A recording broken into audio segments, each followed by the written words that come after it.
Hello, my academic minions. I am so very glad to be talking to you guys again. I miss seeing you and talking to you and discussing literature with you.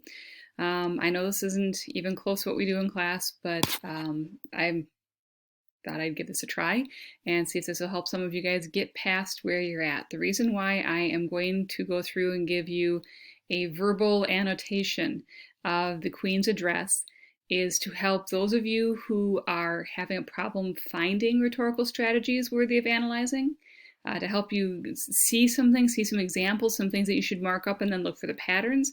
And then also for those of you who are finding these items, but then having a hard time figuring out which ones are the MVPs or the most valuable players. And I gotta make sure I do this in 15 minutes or less. So here we go.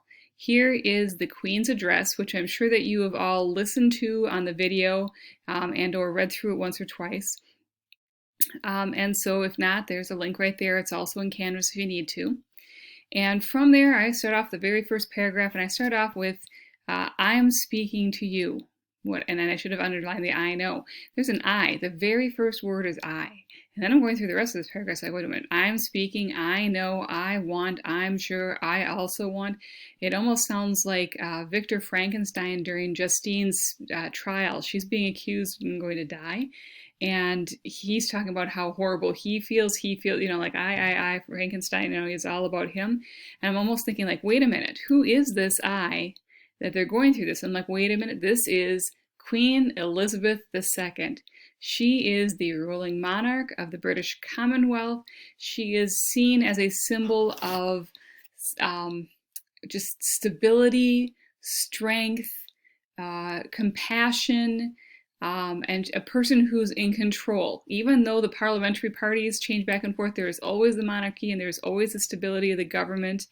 And so when she's speaking, this is an incredible calming effect with the ethos, saying that I, using the I going on all the time. So sometimes, you know, if it was, you know, Victor Frankenstein, it comes off as whiny. If it's Queen Elizabeth II, it's her establishing her ethos of, you know, I'm here to talk to you, and I have some important things to say, and I believe in you, and I want to thank everyone, and I'm sure, and I also want, she's just reassuring and calming at this time when her audience of her British citizens around the world need to hear someone calm, cool, and collected. So that is something, those I pronouns are pretty important, especially at the beginning. I also noticed that we have, let's see, I know is an increasingly challenging time, a time of disruption in the life of our country, a disruption that is brought. So notice, wait a minute, we have time, and then time, disruption, and then disruption. And if you remember back to list B, that's called anadiplosis, the repetition of the last word of a phrase or clause at the beginning of another. So a challenging time, comma, a time of disruption in the life. And then you have disruption over here. It's not exactly at the end, but it's in there, and they start a new one. So it's not a pure example of anadiplosis, but it's still pretty cool. Let's see if this shows up again. If not, one and done, unless this is a really, really important sentence, probably not emote-worthy, but still pretty cool. I wanted to mark it up here. We still have a lot of us's. You notice the us in the light pink, me, us, so first person and second person pronouns. Then we also have other diction here like thank and closer and join, pulling together. You'll notice the other colors here. So the second paragraph, we still got the I want, I hope, the statements of I, but we're also having the second person pronouns and the unifying vocabulary of together, united, fellow feeling. Nice alliteration there, by the way. And then an our pronoun. And there's also thrown in here, and those who come after us will say the Britons of this generation were strong as any. And the attributes of self-discipline, of quiet, good-humored resolve, and fellow feeling still characterize this country. Very nice parallelism. It lists out the British traits that they're very proud of, and that will help get them through at this time. But what you notice before that is the Britons of this generation were as strong as any. The British have a much long historical memory than Americans. We got a couple hundred years. They've literally got, you know, centuries and centuries and centuries on us when it comes to history.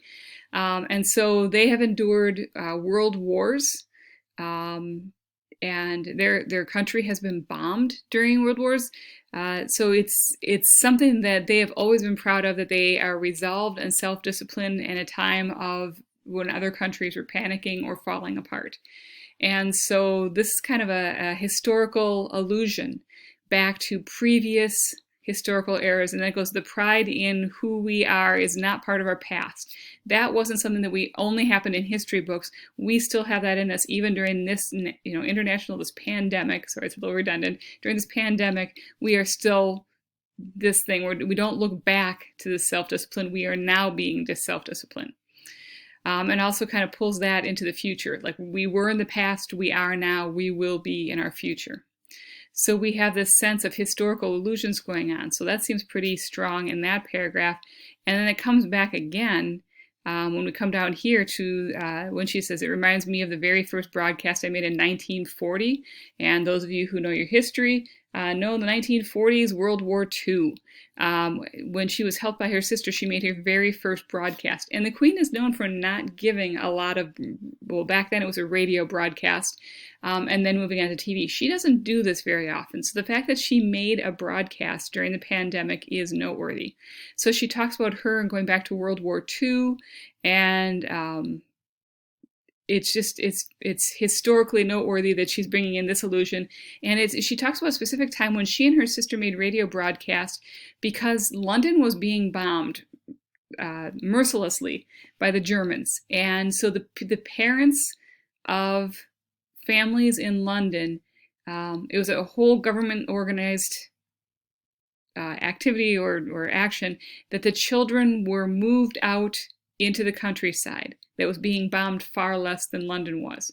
And so families were split up, families were divided, children were very scared. I don't know if you ever watched The Lion or read The Lion, the Witch, and the Wardrobe or watched the movie, but this is part of what that was, the historical era that was going on. And it's something that is a historical reference where families divided themselves because they knew it was the right thing to do. It was hurtful, it scared them, but they knew that ethically it was the right thing to do. So we have 2 paragraphs in a row talking about historical allusions that help them, strengthen their resolve. I think that's pretty important. That's probably going to be an MVP. And you don't use just, an appeal. So we have the allusions is the strategy, and it helps reinforce this sense of patriotism, this patriotic appeal. So we have allusions tied to patriotism. And we also notice, if I was going back to this paragraph, there's not a lot of underlined I plus verb statements going on in this paragraph. And I don't see in here until we get all the way down to the end, I send. And then what she's doing is, I send my thanks and my warmest wishes to you. So just to review, we have the first paragraph where we have a lot of I want to thank, I'm sure, I'm speaking, I also want. A little bit more in the second, I want it, I hope. But then the third and fourth paragraph, they almost virtually disappear except for right at the end. So I think the pronouns and the syntax of starting off, this commanding development of ethos, and then this community building through diction and pronouns is a strategy that we should use also, or focus on. So if I'm looking at this, I would focus on, as I just said, historical allusions to help build a patriotic pathos. So that'd be one paragraph I'd probably talk about. And then for the other paragraph, I'd probably talk about the use of unifying diction, specifically pronouns, first and second person pronouns, the shift from first person to second person pronouns, to help pull and unify lots of people. Queen on the top of the pyramid and everyone underneath all together into one boat where everyone has to work together. So that's me walking through. I read through this, I marked it up. I marked it up for other things too that never even got discussed. I did have alliteration in here. I have parallelism that came in a couple times. I could use parallelism, but it wasn't a big heavy hitter. It was there, but it wasn't doing a lot of what it needed to be doing. The anadiplosis did not pan out to do anything. Very cool, but not enough to write a paragraph on.